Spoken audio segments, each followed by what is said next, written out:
people get too desperate to do a deal. It just, don't get desperate. And if you do that, do one or two like that and realize, you know what, that partnerships end. There is a start and an end. The only thing that shouldn't end is your relationship with God and your marriage. Everything else ends. Friendships end. Other relationships end. Business relationships for sure end. Tim is one of the most authentic and genuine people I've ever met. Sincerely believe he's coming from a position of giving, and that means a lot. You're going to make huge progress. Welcome everybody to today's Capital Raising Show. I'm your host, Tim Mai. And today I have an amazing guest. Super excited to interview him. He is the real estate rock star. Not only his company's name is Rockstar Capital, but he's also the rock star himself. Robert Martinez holds an engineering degree from Texas A&M University and is the only two-time winner of the National Apartment Association Independent Rental Owner of the Year Paragon Award.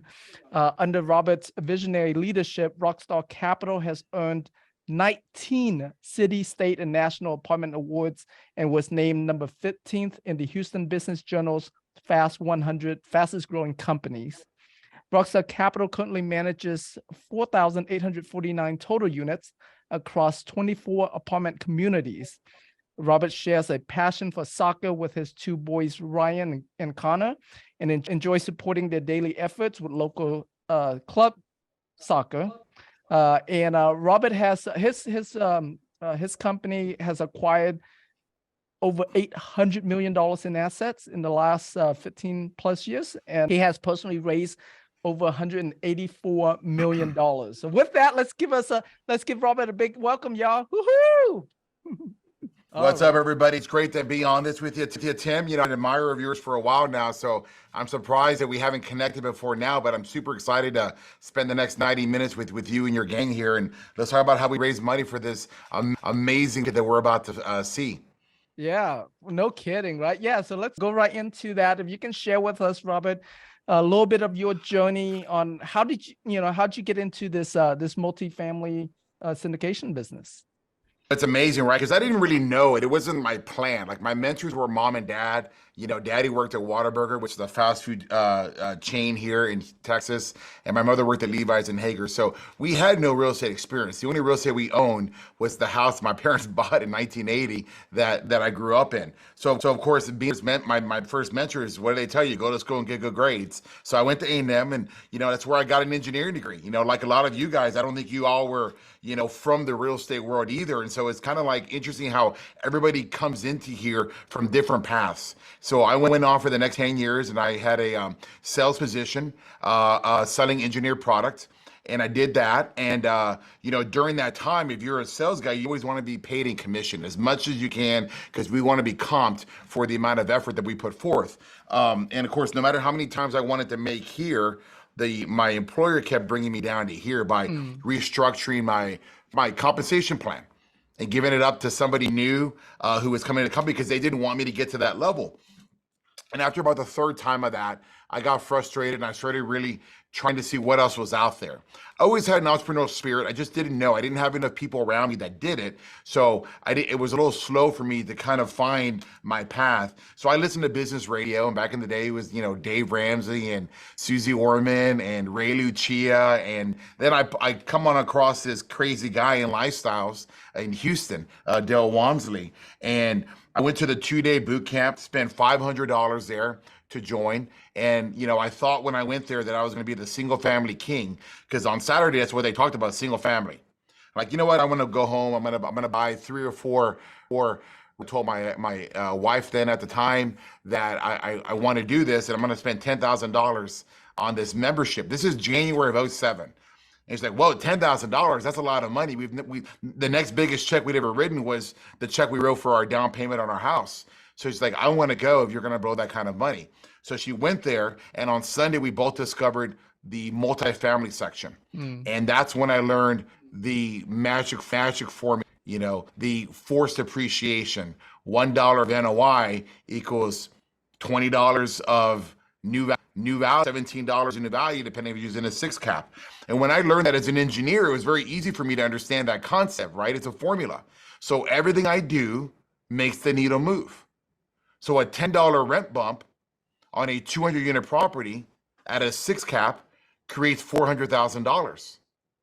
At a 5 cap, it's $600,000. And I'm like, man, this is math that I can get behind, right? So everything I do has a direct on me growing my wealth. And being a sales guy, I have some people skills, I think. And so I understand that the name of the game is keeping heads in beds, getting residual income, right? Because as a sales guy, you want to plant that seed, and you want to grow and cultivate that relationship so they keep buying from you. What's very similar to what we do in multifamily, you want to move them into the right apartment. You want to tear them. You want to do everything you can to keep them in that apartment, because you make all your money when somebody renews, not when they move in.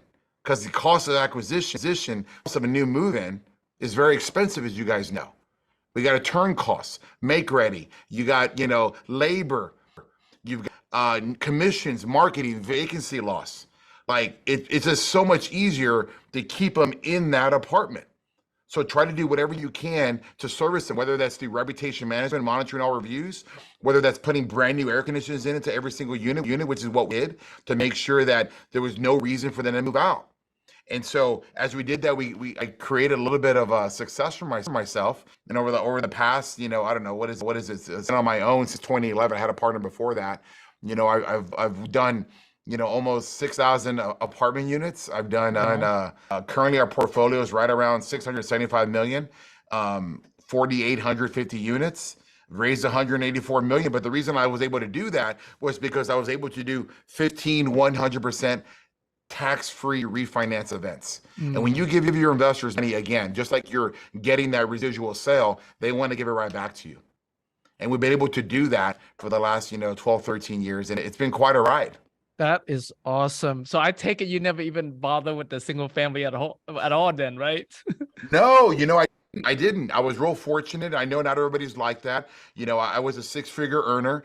My wife was a six-figure earner. She did really, really well. Many years she made $400,000 or $500,000, and so we had a little bit of a nest egg. We had about a net worth of around $800,000 the day that I joined Lifestyles in January of 2007. So my very first deal, we were able to put in $200,000 into.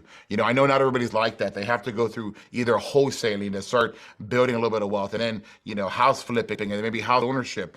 But as you realize you get into this game, you can't really scale on single family. You can't really get rich like that either. You can't get wealthy. It's got to come through scale of multifamily. And so I was very fortunate. I was able to skip that lesson. I didn't know what I was doing then. I just kind of fell into it. And I realize now why I was able to move down the path the way I did. That's awesome. Yeah. So share with us what your first raise was like. How much was I know you mentioned you put in 200,000. What was the total raise? Do you remember? Yeah, so on that deal, right? So I was in I had not a co-GP. I owned the management company with somebody else. So he was the face of the company, So I didn't participate in any of the GP. I was a passive investor. I put $200,000, but I was the operating partner for the management company. So we raised, I don't know, it was an $8 million purchase. I forgot what time, but my very first raise on my own was in 2010. And that was $1.5 million. Okay. And I put 150,000 in, and that one was 24,500 a door. It was 1984 product. It was running at 77% occupancy because it was in, we were in the recession, which is what we should be talking about today too, is that there's a lot of great characteristics that right now is a great time to learn operations, to learn how to syndicate, to learn how to capital raise, because the best deal is second half of the year, right? But in this deal, even though I had a little bit of a track record operating the deals, I didn't have a track record being the GP. And so people knew my name club. I'd done 3 100% refinance events for my partner at the time, but he gets credit for those. But I was the guy behind. I was a Wizard of Oz behind the curtains, And I made the magic happen. I learned the magic formula. So I got us through the recession through my sales ability. But it took me, I don't know, about 45 days to raise 1 million. And I almost had a guy back out the last second, and I got scared. I had one of the other partners that had invested with me already through the other guy. He's like, no, this guy's a real deal. He knows what he's doing. Blah. And in hindsight, if you look at it in comparison, my last equity raise completed earlier in 2022, and I raised What did we raise? We raised 18.8 million on one raise. I did that in 30 days. Wow. I raised another one. We did 24.5 million on equity raise right after that. And we did that in, I don't know, about 6 weeks, 7 weeks, so it's amazing what happens that once you learn how to do it, 12 years ago, and then you develop a track record, you develop a brand, you develop exposure, more people know who you are, then, the money comes to you. And you get bigger dollars and not just limping in with a $50,000 investor. I got guys that are putting in $500,000 now, $400,000. And so, it's through a brand that we created. And that brand means that we've been able to return a lot of money. I've raised 184 million, but I've also given 130 million back, and that's what it's about. Is like, can you give money back and put it into their pockets? That's phenomenal. So what would you say was, share with us some of your challenges that you went through with that first raise, and why I mean, it, fairly speaking, for your first raise, the amount of time that you did it in is not too bad, but share with us some of your challenges. Yeah, I mean, it was only $1.5 million, but it was kind of tough because, it was through a real estate club. So it was non-accredited. So there were unsophisticated and sophisticated investors in this. So it took a little bit of time because, the non-sophisticated don't have the liquidity to put in with you, because they're not accredited. They don't meet the accreditation standards, and then I couldn't market outside of the club, right? So here's the interesting fact. From being in the club, I joined in 07, but I didn't start fundraising until 2010. So from 2010 until when I left the club in 2019, I raised $90 million within the club. Wow. From 2019, yeah. No, hold on, check this out. It gets better. So 2010, 2019, $90 million. From 2019 to today, to 2022, I raised another $94 million in 3 years. Yeah. Why? Because we were able to use social media. We're able to use LinkedIn, Facebook. We're able to go out there and promote. So your biggest weakness is your obscurity. When we drink Budweiser beer, it's not the best beer. It's the best known beer. When you have a Coke, it may not be your best soft drink, but it's the best known soft drink. And you guys know this, right? You all have favorite restaurants that you go to, especially here in Texas. We all have a neighborhood Mexican restaurant that, man, it is amazing. The food there, we go back again and again. But they're not known by everybody. They're known to me because this is their width right here. So you guys got to expand. You've got to learn social media, and you're going to be like, oh, I'm afraid. I don't know what to do. Just tell your story. You will beat 99% of the people out there by just putting the camera in your face and talking. Tell people what it is you're trying to do. Come up with your 30-second elevator pitch on who you are and what it is you're trying to do and help other people. And if people are interested, the market will tell you. If you're good enough, the market will tell you. I mean, I visited some time with Gary Vee, and that was an expression he used to use. If you're good enough, the market will tell you. I like that. I like that a lot. Now, you mentioned, so before we get, I would like to dive a little deeper onto the social media, but you also mentioned about the market during 2010 when you did your first race versus what it is now. You see some similarities. Could you expand on that? Yeah, well, what's going on now? See, in 2010, you had a true economic situation. Housing was in the toilet. Houses are getting devalued and people are losing their houses, foreclosure. You were moving in 30 people. You had massive layoffs, unemployment through that was then. This is gravy what's about to happen now. Housing is not going to lose its value because nobody's going to go foreclosed because they refinanced 20 ago. Raise your hand if you refinanced and took advantage of the 2 to 3% interest rates. It may stop you from buying a new house, but you're not going to lose your house because of payments. You can make it. It's 2.5%, right? And back then it was 6. Right. But what we're having today's market is you're going to get distressed sellers, distressed assets. Back then it was distressed assets. Deals that were running 77, 80%. You're not going to see that today. These deals are still running good. What you're seeing is distressed sellers who got into the deals in the last 24 months, the last 12 months, me included, who use bridge debt. And what's happened now is that our debt service doubled and maybe even tripled. And you only lose in real estate when you run out of time or money.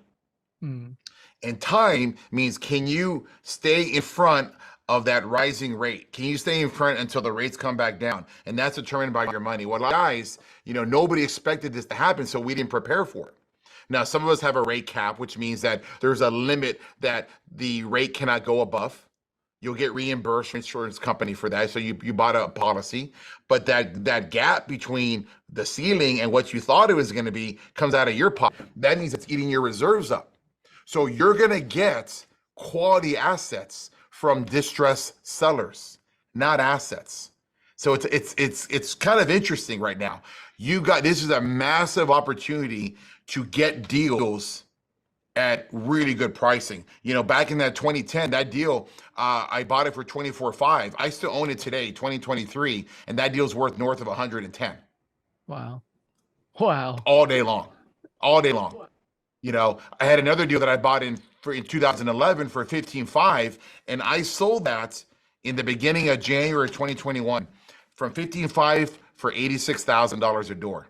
But today, because he's held on to that deal just a few more years, and a couple more years, and he saw the continued rent growth, it's worth $106,000 today. If I held it, it was still there. So the key is to buy the real estate and hold it for as long as you can. In fact, you should never want to sell the real estate. And I've had to learn that the hard way. I sold that deal, and look, if I held it for just 2 more years, it would be worth $20,000 more a unit. Now, the good news is when I did sell it, I walked away with a couple $1 million, and I was able to buy newer deals, more deals, trading out a 1974 Class C for a 2818 and a 2015 deal. I used those proceeds, 800,000, 700,000 in the other. Of my own personal equity, right? So if you're going to do it, at least buy something nicer, right? But there's an opportunity here to buy a new car at used car pricing. That's what's going to happen right now. You're buying these deals at these guys, these syndicators, right? Us included, did the rehab. We're expecting to get the rent bumps, have received the rent bumps, but the rate has changed before we could get the refinance done. So now we did all this work for nothing. And if you don't find a financing solution to save that deal, whether it's going to your investors for a cash call, kiss of death, or bringing in a pref partner, which will dilute everybody else, you're going to lose that deal to somebody. It's not going to go to the bank. No one's going to sell anything to the bank. The banks aren't going to, they were foreclosing back in 2009 to 2012. They're not foreclosing this round. This will get bought by the market because there's a demand. There are 10 million jobs available for the American worker, and there's only 5 million people fill them. So everybody who wants a job can get 2 jobs right now. But the Fed's going to force into the recession, and let's say they get 1.5 million people off the street. So what? It's another 5 million plus 1.5, 6.5. That's 1.5 jobs per person. Here's the good news with this, though, and this is what happened in the last recession. Because interest rates are so high, construction's going to stop. And it's going to stay like that for 24 months. So if you can hold on to that deal, or if you can grab a deal right now, you're going to see some monster rent growth in 24 months because there's no new supply hitting the market. So these are this is my benefit of being in that market in 08, 09, 2010 when I was buying my first deals. Remember, I joined Lifestyles in 07. We bought our first deal together in December of 2007. So I bought it at the high of that market, which was at the time $40,000 a door, saw it fall. A year later, did a refinance, pulled it all out, and kept it. And I was able to buy even more deals at a lower basis, which have nowhere to go but up. And that's what's going to happen right now. You just got to get in. You got to get in. Now, if you're paying attention to the market, there aren't any deals right now. I've got brokers calling me for lunches, but they're not sending me deals. This time last year, going into NHMC, Walker Dunlop had around 30 deals that they were going to release at NHMC. This year, they have 4. Wow.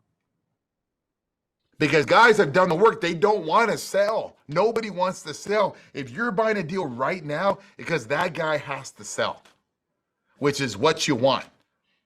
You want a guy that has to sell. You want a market seller. I'm willing to sell in this market. The pricing changed dramatically from January 2022 to January 2023 because the cap rates changed. And as the interest rate went up, so does the cap rate. The cap rate has to follow it. I can't pay you a 4.5 cap if I'm borrowing at 6.5. I got to get even Steven or really, really close to it. Right. Those deals will come the second half of the year when people's rate caps expire and they run out of money. I see. So are you doing anything special to prepare yourself for that, to be in front of that, so that way all of these deals are coming to you? Number one thing you got to do if you own portfolio, if you own a property, is you got to prep it for the recession. You got to make sure that you communicate with your investors and say, I'm going to do my best to hold distributions, but my job is to protect the asset. I may have to cut distributions a little bit, but I'm going to protect the asset. I've got to make sure that I have money for a rainy day. Then I got to look at all expenses, right? Because when we're fat and happy, especially you guys that live in Dallas, or markets like that in Miami, where the rents have just been, astronomical to the moon, you guys don't get aggressive on your expenses because you're thinking income solves everything. And that's true. Staying on offense will score more points. But when you stop scoring points, recession coming, you got to go back and look at the expenses and optimize where that's at.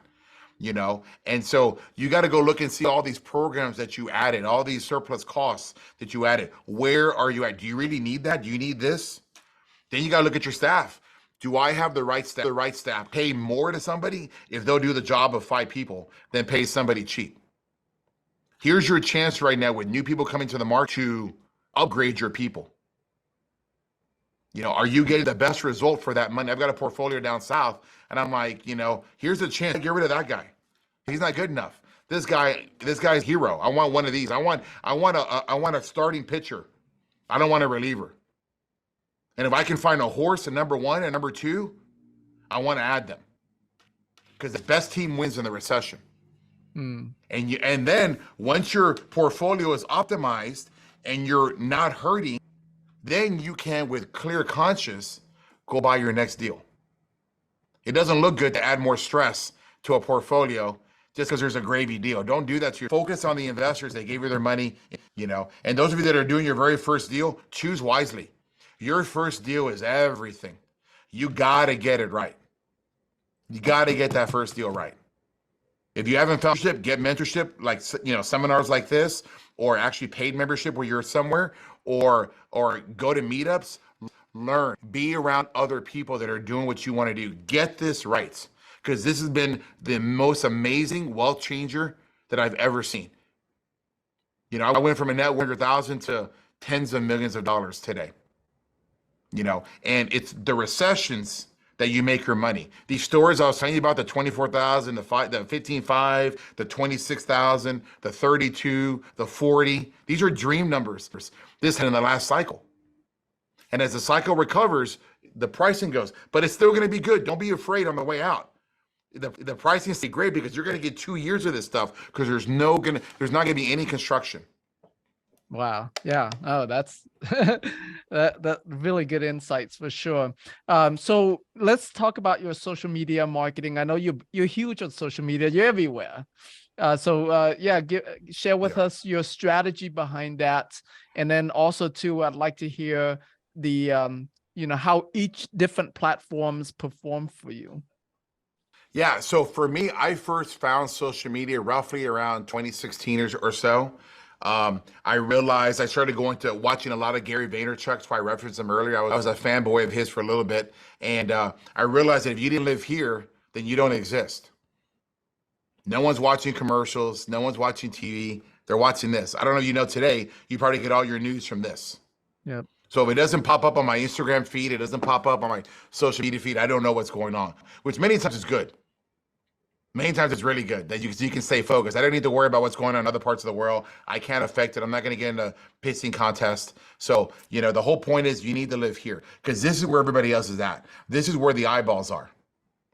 We live in a time today where anybody in the world can find you. I just had a guy hit me up from Japan. He's living in Japan. He goes, how do I get mentorship from you? I'm international. How does he know that I exist? I don't know this guy. He's a professional baseball player in playing in the Japanese league. Wow. And he knows that I exist. you know? And so the world's very small today. And so when you get on, so I learned the beginnings of social media from Gary Vee. I paid $10,000 to go to an all-day event called 4Ds back in the day, which was an introduction into what social media was. Within a month or two of coming back from that event, I had my first videographer. This is now 2017, and then shortly after, I got introduced to Grant Cardone, you know, and 10x, and you know, if you're not, you know, all his various books, but 10x was the best one for me. It just woke me up. That was I read, and then I wound up doing a YouTube video with him in his office. I brought my two children, so it's out there, you know, and he's got two kids, so he really identified. And then, you know, when Grant was just getting started, you know, I was in that office, and he was shocked that I had $250 million of real estate at that time, because he had about 600, and he just didn't know there was other people out there that did this. He thought that it was just all the blue hairs that live in New York that work at these REITs. He didn't realize that there's everyday Kim that were doing this. And so it's amazing to me, you know, what he's built in that time. I'm in his real estate club now too, and he helped my portfolio grow 60% in 1 year, what took me 10 years to build. You know, I went from 400 million plus to 675 million in 1 year. Just being around Grant, being around kind of high level thinking, because he became my North Star. So, but with social media, right, you got to learn that. You got to find the guys that you like, and then you got to find your style. Like, you don't have to have a podcast studio. You just got to have a little bit of a personality, and you got a story and a message. You can have a hook. A lot of guys, you can go deep into this, right? Where a lot of guys come up with a hook. You know, I like watching Ryan Pineda a little bit, and you know, he's constantly got the, you know, he's got the blue hair, he's got the blue watch, he's got different things, but you know all that. Just what works for you, you know, and just tell your story. Hey, I'm Robert Martinez. I'm a two-time National Independent Owner of the Year. I've been buying real estate for the last 15 years. I have found this most amazing deal, and I'm going to put $500,000 of my money in it. And I'm thinking I'm going to go and triple your money in a 10-year horizon. This is something for you. Please hit me up. Done. That's Robert today. That's If cool. you go and you're a first time guy, what is your first time? Hey, my name is Robert Martinez. You know, I've got a sales and engineering background, and I've been following all the mentors. I'm in Grant Cardone Club. I watch Ed Milet. I'm in, you know, whoever else's club, and I'm ready to dip my toe into real estate. And so I've been really looking for the right deal. I have found the right deal, sourced it. I've made the the broker contacts. I'm going to put $200,000 of my own money. I'm expecting a 3x return in 10 years. I've got this person on my team, this person on my team, this person on my team, and I would love for you to join me on this investment. And just tell that story with frequency. Go out to the properties and show yourself doing the videos. Go out to an investor event like this and say, hey, I'm listening to Robert Martinez and Tim Nye, and we're in a capital raising class, and we're talking about the recession and what's to come. And I'm getting all these amazing tips on what to look for. I can't wait to invest in this, and I want to invest with you too, because real estate changed my life. It's changed the life of all my mentors, and I know it can help me change your life too. I like that. See, it's just having confidence. It's just having confidence to share it. It's just having confidence to share what you do. You know, one of the best things that ever happened to me is that when I joined that real estate club at Lifestyles, they required me to quit my day job. And because I had to quit my day job, I drove into this. I leased apartments. I collected rent. I worked on the make-ready. I worked on the outside, the capital projects, vendor negotiations. But more importantly, I understood how an apartment complex should be run. So that when you're doing this, you know what's right. Because when you're buying your B and C assets, here's a little known secret. You're the smartest guy in the room. And I know that because you're the only guy then on a $10 million note. But yet you're going to listen to somebody making 50, 60,000 sitting in a chair that can't balance their checkbook. You're going to get the results of whatever that person said. So it's very important for you to remember who you are as the syndicator, because you're the one signing on the note. You're the one doing the pro forma. You're the one that's raising all the cash. Make sure it's your business plan that they put in place, and then investigated it. Don't walk away. Don't think the management company is going to have your best interest, because they're not. No one's ever going to care about it the way you do. So you got to inspect what you expect. Right. That's good. And then in terms of the platforms, between TikTok and Facebook and LinkedIn, have you found some differences in each of those platforms in terms of how they perform for you when it comes to raising capital? Yeah, I think they all have their own niche. Turned into like this dancing thing in the beginning, and now everybody's just kind of using it and just talking. I think you should be on all the platforms. YouTube is another one. Don't forget about YouTube. YouTube is where Grant Cardone became famous. He told me, put all your money on YouTube. So the thing, it doesn't matter which platform you're on, Tim, it's got to be consistent. I had poor consistency in YouTube until I brought in somebody that was his forte. He knows YouTube. So he's valuable to me. Because he understands YouTube. I was better at Instagram. You're going to find investors everywhere, and you got to produce content that people want to hear. Like, this is great. Like, we're talking, right? You're getting great data. Well, this is content that should be documented and should be repurposed, whether in 10, 30-second micros or maybe a little bit longer form in a minute. What I could do a better job in is LinkedIn. I think that there's good content there. I think there's a lot of business and entrepreneurs that want to be on LinkedIn. I hear the algorithms are better. It just takes more effort because LinkedIn to me is more typey, right. Less video. I have fun with the video. I go on Facebook, but then I don't really feel like I get the reach that I want because the people that I Facebook are people from my old friends or my old family, and maybe they don't have the equity, maybe they don't have it, and they see me and I'm looking like I'm a big arrogant jerk, because I'm excited about what I do. And I don't really get a lot of, for me, quality accredited investors. They're there, but the ones that are reaching out to me are the ones that are like, hey, I got 10,000 to put to work. Well, it's not enough for me. I'm accredited only, right? And that's for a reason. Because in times like this, recession's hitting, and you have to modify your distribution schedule, they're gonna understand better than the everyday guy. I think what Grant's doing with the mass approach that he's doing in the special kind of fund and all that is great. I think it's amazing he can distribute every single month. I don't know how to do that, because there's so many things, as you guys know, as operators that come into play, and so it's amazing. You just got to find what works for you. But all social media platforms work, but they don't work if you don't work for it. Right. And in terms of the avatar, the customer avatar, what would you say is your top 2 type of investors that invest with you that are attracted to you? Are they I think doctors? I'm sorry, go ahead, please. Yeah, I was just gonna expand on that. Are they business owners? Are they doctors? Who are they? Yeah, and it's gonna be who you relate to. It's going to be, for me, I came from a middle class background. So obviously my demeanor and maybe some things that I say are going to be more relatable to that lower upper class, right? That engineer that's going to be relatable to the attorney or to the doctor. If I was Donald Trump Jr., I would have a different background. I'd be relating more to like the hedge fund manager and those kind of guys, right? So I think it's going to be all walks of life. It doesn't really matter. Every dollar is green, as long as they have the money to play. The thing that's most important is it doesn't matter who they are. You just need to make sure that they know you. I have airline pilots, man. The right airline pilot, hooked me up with all his buddies. I must have 10 or 20 of his United buddies, each putting in $100,000 to $200,000 because they don't know what else to put their money in. And they follow one guy who's very successful with his investment with you. And then they're like, well, I want to do that. Wow, he got your money back? This work again? How does this refinance thing work again? And that's what it is. It's referral. So I just think you have to hit all masses. I study everybody. I have my own approach, but I watch what Grant does, man. He's on Twitter. He's on YouTube. He's everywhere. Money doesn't matter. It's just who knows you. Because if they don't know you, they can't flow you, right? And you can't help them. So you just got to be everywhere and filter out what works for you.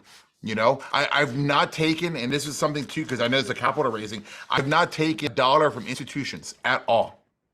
$184 million of retail investors.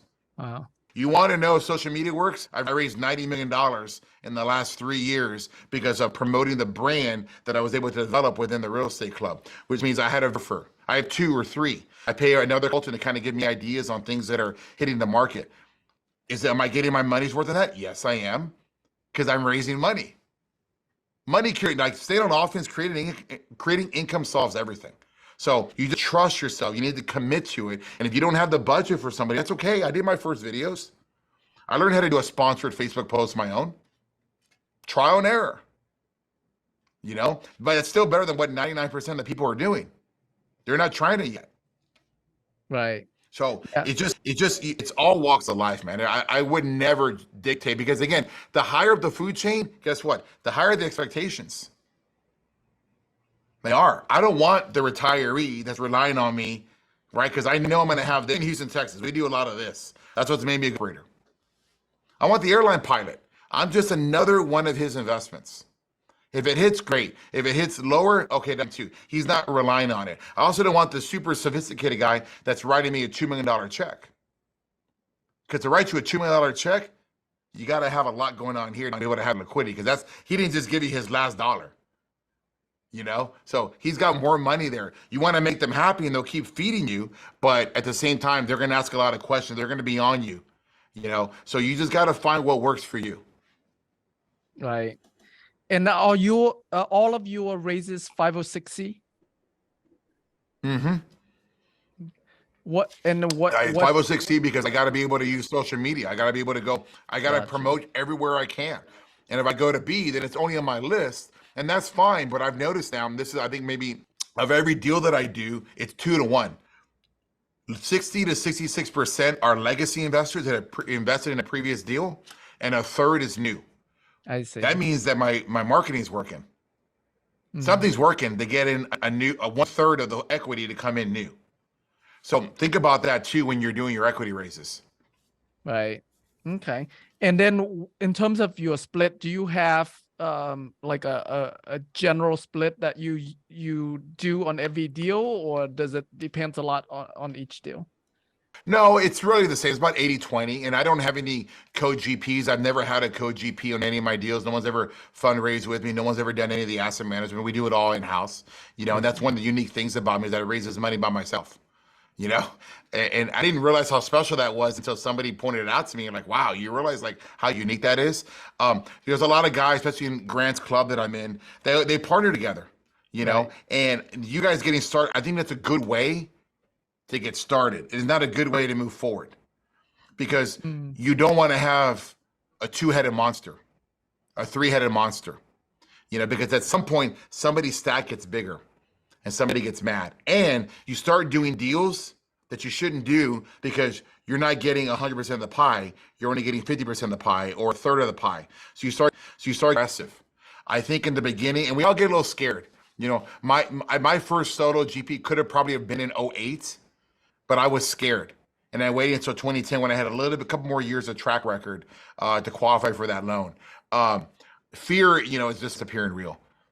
Go get qualified with a mortgage broker, give him your bio, let him know your relevant experience, and see what you can qualify for. Go get a KP if you need it. But to go out and raise, I don't know, 10 minutes using 10 different guys, how does that really help you? It doesn't help you. You'd be better off raising $1 million on your own to do a smarter deal and learning all the things on your own than dividing that up 10 different ways. Because look, we all did school work, project work. Let me ask you a question, man. Were you the smart guy? Were you the guy that did all the work? No, I was not. Or were you the moocher? You weren't the moocher, Tim. You're like responsible. Yeah, I actually I did love, depends on when in school that was, but high school is when I was just goofing off at that point, but I was really good in middle school. And so high school is a lot closer to being an adult, right? And so that's what you get in these 10-person deals, right? That's my point, is that you don't know, are you going to get the mature, responsible one, or are you going to get the one that says, hey, I knew some people and I put $1 million, cut me in on a piece of the GP, and then you never hear from them again. Like, people get too desperate to do a deal. It just, don't get desperate. And if you do that, do 1 or 2 like that and realize, that partnerships end. There is a start and an end. The only thing that shouldn't end is your relationship with God and your marriage.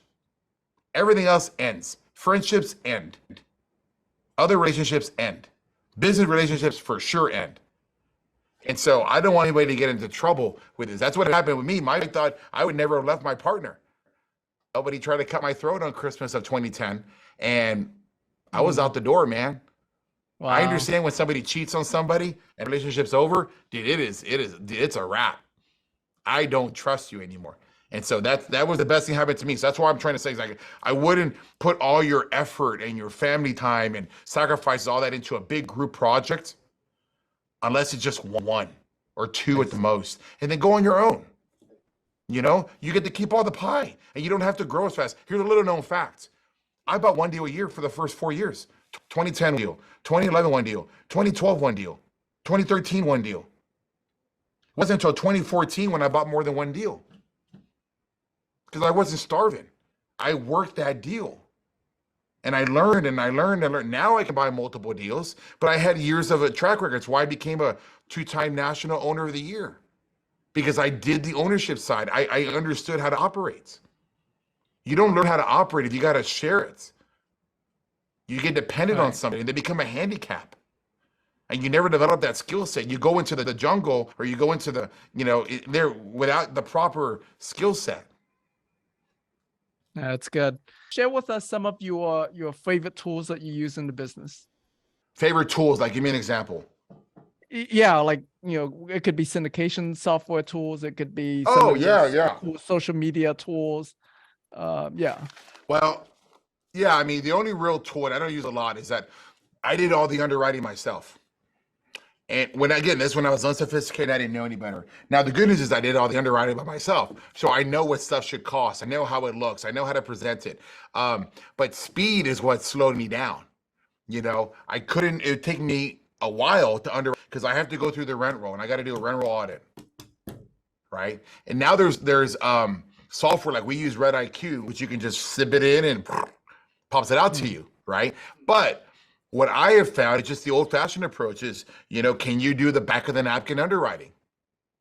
Number one, if they want $100,000 a door, I needed to make close to 1% of that rent. That's called the 1% rule. Mm-hmm. $1,000. If they're only making $600, that means I'm upside down. That means I'm cash flow negative and I'm relying on a pro forma and trying out the forma. The best deals I've ever done are the deals part of the 1% rule. And if you guys will be patient, you will see that the second half of the year. Because they're going to have to bring that pricing down, man. It's worth a lot more than that because they've done all the work. You might find $1,200, $1,300 rent on a $100,000 per unit ask. So That's the easiest thing. If it doesn't pass that muster test, move on. Because my time's valuable. So you want a spreadsheet of all the deals that you go through. And if it hits that number, boom, let's talk about it. Let's do now a deeper dive in the underwriting. Let's go walk the property or at least drive by the property. But your time is everything, especially when you're in the beginning. You don't have an analyst or you don't have a group of people to help you with that. It's just you. So the 1% rule on there. That's been the best thing I've ever seen, is they just knowing how to spend your time. Once you get better, then you can do the Red IQ and you can you're going to get better data. Second thing that has been really helpful for me is reputation management. Find a software that will collect all the reviews of your properties. You see, I'm very operational heavy, right? I want to know what people are saying about living in my property because that is my residual resale. That's my income. I want heads and beds. I make no money if that person moves out. I want to hear what they're saying. So I can respond. I want a hotline that's posted everywhere. And I want a review that I can read every single day. So every day, there's different ones. I use J Turner Research, which they have an Aura score ranking. I'm repetitive. I want my deals to be ranked nationally. So at one point I had 20 deals and 5 of them were ranked in the top 1%. Sorry, 4 of this. No, it was 5. 5 were ranked in the top 1% of the country for reputation management. And that's really important because not only are you doing a good job, other prospects see. Mm-hmm. And they see, look at what are they saying here? Like, because when you go to Best Buy, you don't know what tea you want. You don't know what appliance to buy. You go online, you see what people are saying. You're like, oh, wow. So then you go. But what if you see a negative review? You won't go. And many times if they see the review, they go to the website page and next thing you know, you have online application, you have a virtual tour. There's no need for them to come to the office because nobody wants to come spend 2 hours at a leasing office. Let me just do it online, and it's done.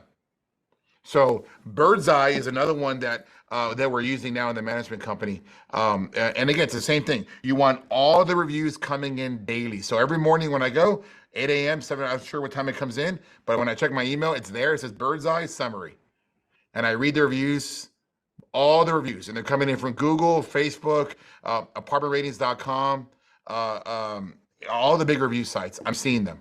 And they collect them, and now it's up to you to react to them. So if I see a negative review, I will forward it to my regional or to the VP, whoever, and say, hey, what's going on here? And if I see something that's like, wow, I need to let everybody else know about this situation because I don't want them, I forward that review to everybody else. So everybody in the organization sees it. Right. That's good. I like that. Those are good tools. I remember my question now. Last time that I saw you and talked to you, you were selling off your property management company. I know you were at one point you were vertically integrated, and then are you still are? Have you already sold off the property management company? Yeah. So what I did was I merged with a company called Roscoe Property Management, otherwise known as RPM Living, out of Austin, Texas. They have about 145,000 units, and this was very Grant Cardone inspired. I was at a big mastermind one, Tim, because let's understand this, Tim. Why do you want to buy multifamily, Tim? Let me ask you a question, and then I'll answer you. Why are you interested in multifamily? To build wealth. Build wealth. Okay. Yeah. Is it to manage people and manage public wealth? No, not to manage people. No, to build wealth. Yeah. Right. So when I got started in real estate, lifestyle said manage your properties. You will miss people. And and I'll tell you, real estate's easy, people are difficult. I wish it was this formula, but it's not. And I'm a good manager of people, but after a while you get tired. You realize, man, I'm tired of this HR bullshit. And so one time I was at a Grant Cardone mastermind, and this is shortly after the ice storm that we had here in Texas. The one where that broke all the. So I'm in there, and Grant asked me to stand up and, hey, Robert, you're the big operator in the room. Tell me about what you all just went through. And I'm in there, and I'm telling story about, pipes busting, residents displaced. I'm living in a hotel. I'm on the phone day and night trying to manage stuff. He goes, tell me more. I thought he was really interested in what I was having to say. Like, I'm going to educate the room. He goes, okay. He goes, you done? Like, yeah. While you were doing that, I found it the most amazing that I found. And it's the deal that I'm presenting right now to everybody here. And it hit me. Oh God. Am I trying to build wealth here, or am I just trying to run a property management company? And I'm like, I don't want to do this anymore. And maybe I should manage my management company because I'm better than most people at this. I've done this for so long time. I have great results because I manage my company. But then after COVID hit, HR became a big issue. Not enough people. As I said earlier, right, there are 10 million jobs right now, 5 million people unemployed. That's 2 jobs for every person. That wasn't like that during the recession. It was the other way around. 5 million jobs, 10 million people looking for a job.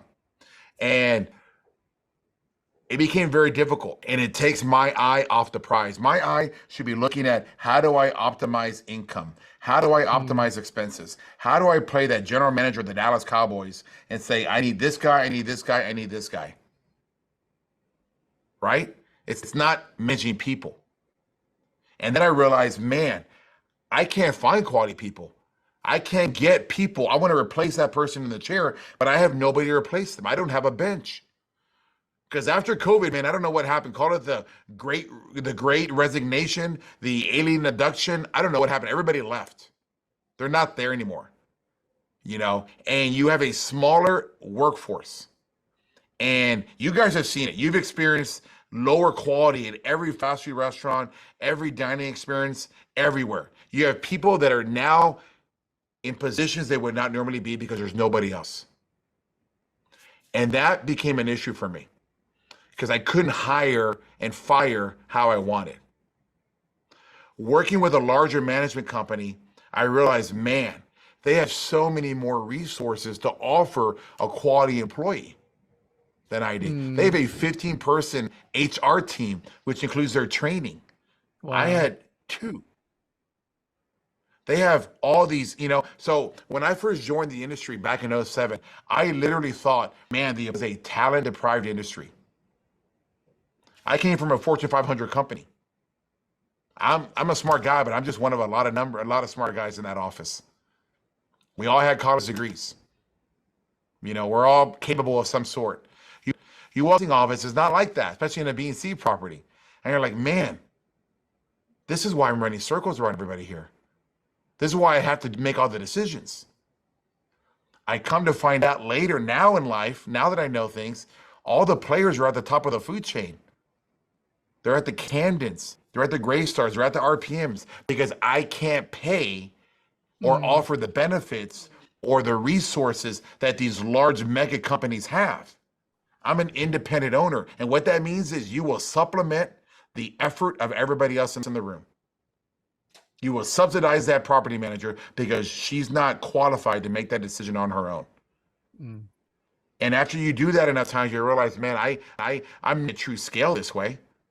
So I made the decision I wanted to go with a large company. And then I realized, man, having this large company, they have their own accounting, no longer have to have accounting they got to pay for. That's included in their 3% fee. So they have this HR. Then they have this big mega insurance policy where my rates are going, now my rates are actually going to hold steady or maybe even come down. Then I have they have people with 20 and 30 years of experience in key positions. I didn't have any of that. I was that guy. So I think in the early going, if your goal is just to retire yourself, find great income, a certain level of success, it's okay to manage your own deals. Or later sell and just become a passive investor with somebody else. Let them deal with the problems. It's now where I built this scale, and I'm still young. My kids are still in junior high and high school. Like I'm not ready to cruise off into the sunset yet. Also having a guy like Grant in my circle, I'm like, well, I want to do what he's doing. I can do it my way. I can be the Latino Grant Cardone. So I want to do that. So I'm fine that, but I can't do it this way. So for me, it's time to just, reset it's 10 years. You do it. You can't get tunnel vision, right? You can't just be like a horse with blinders on. You've got to open yourself up to the rest of the world. Like, wow, okay, there's another way to do it. I'm at a different point in my life. There's another way to do it. And that's how I made the decision to go property management. And so far it's been successful. There's always those bumps and bruises in the transition phase, and I've got to get them to my expectation level because, again, as an owner operator, a guy that's had pretty good success, I know what I want. I know what can be done because I did it. I know what now that you can't bullshit me on stuff. I know you got to raise the expectation level, and so that's the only challenge I have now is bringing them up to what I want. Right. That's good. That was really good insight for sure. Because I remember when you were sharing that, I was like, wow, that's because a lot of syndicators wants to become like, that's one of their big goals is to become fully integrated, vertically integrated. And so it's great insight to see the differences in perspective of what it takes to scale at the level you're playing. Well, let's ask yourself, right? How much do you make? Tim, how much money are you going to make in property management? I'm going to tell you a secret. You make no money. Yeah. You make no money if you have to hire people out to help you run your company. Now, when I didn't have to hire anybody, management company, my management fee was great. $100,000 a month was real pretty until I had to start hiring people. And then that fell down real fast. Right. So I'm basically like, because you want scale. You have to let that go. How much money are you making if there's a construction company or whatever, like you make your money as the GP making 20 points. That's where you make your money, right? You raise that NOI, you do that big refi, you get 20 cents every dollar that you create. I want multiple of those. That's good. Yeah. Increase my overhead and give it to somebody else. But you can't do that until you know what you're doing. Right. And so I'm glad that Grant, referenced me in that meeting that day because it opened my eyes up. I mean, that's actually the company that he uses, so I vetted them. It's owned by an independent owner like myself who, named the company after the family dog. So I, started out with a fourplex, so I felt the commonality. I felt that guy that was me. He just went a different route, so it's you got to know what it is to actually do this. How do you manage it? You got to test them.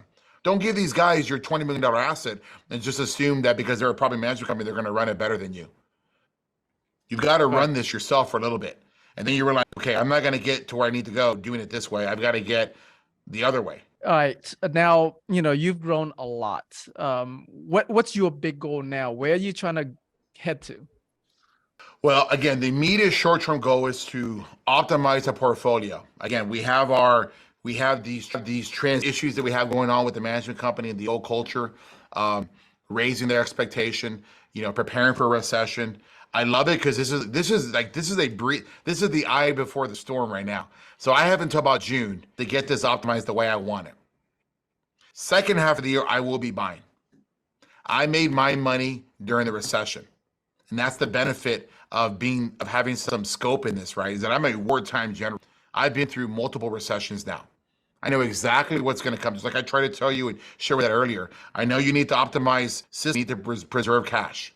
You need to communicate with your investors, your intentions, and let them know, man, it is going to be a buying spree the second half of the year. And there are going to be fewer buyers. And the deals you're getting are going to be cherry. We're not buying distressed assets. You're going to get optimized assets. You're buying distressed sellers that have no choice but to get out because there's no financing available for them. And so that is the goal. Is to get, now we're at 675, the next goal is to get to $1 billion. And I can get there faster with to do the day-to-day lifting. So I got to get my management company optimized and run them how I want. But I also realize that I can never take my eye off operations. I'm in a weekly call, at least one every single week, where I'm sitting there and these calls go 2 hours and I lead that call. It's not somebody else, and they're run my way. I ask questions. I ask if that's the right person in the chair. I bring somebody up and I ask them, hey, are you willing to fall on your sword for them? Because they're not living up to expectations. When are you going to get rid of them? And I push that. And guess what? Now I don't have to do any of that hard lift. I don't have to do any of that. I don't have to worry about the feelings and the tears. It's a business now. I stopped treating my business like a hobby. I'm treating it like a business now. So now I have everything in place and I'm now ready for the races. So, if it works, don't fix it. I just got to address what I need to address internally, and then we're off to the races. That's awesome. All right. All right, Robert. It's you've been phenomenal. You've been sharing with us so much. If the folks listening want to reach out to you, connect with you, invest with you, partner with you, where would you like to send them? Yeah, man. Look, again, I have a lot of content on my social media pages. So please look me up at Instagram at Apartment Rockstar. You'll get a lot of this, a lot of videos, free content. That's how you learn. You learn by watching. That's your Q&A that you get virtually, right, all the time. And you can just keep going video after video because all I do is talk about operations and fundraising and stuff like that. Or you can find me on YouTube. And we have a lot of videos there. You'll find out, hey, we're doing a mastermind at the end of the month too. So if you're interested in that, January 25th, 27, go to my Instagram page. You'll see the links there. We got like 50 people signed up right now. It's here in Houston, Texas, 3 days. And we'll just get into a deep dive on how to get into deals, how to raise money, and then how to operate them. And I have a lot of great special guests. So, it's been amazing for me to be here with you guys. I love giving back. It's just, when you've hit it and you've hit your success, you want to help, you want everybody else to hit it too. Because I remember being in those shoes. I'm like everybody else in that and listening right. I'm not special. My dad worked at Whataburger. I don't have a business finance degree. What I have is heart, though. And what I have is an ability to be resilient and resourceful, and at the end of the day, relentless. I get compared to Grant quite often because I think those are qualities that you have to have. You gotta like not be, man. You gotta go. And when you raise $184 million, that's 184 million reasons to be resilient, resourceful, and relentless. So don't let anybody get in front of your goals, man. Family, friends, they're gonna make you feel bad. They're gonna tell you, don't walk away from your day job. You got such a great job. You got a kid, whatever. Nobody hits any level of success doing the same thing. Nobody. You've got to take that great step in life to get to that next level. Quitting your day job, leaving a relationship, leaving an organization like my own company, which won 19 city, state, national awards. To get to the next level of greatness, you got to give something up. And so I I wish you all good luck there. And if I can help you in any way, please let me know.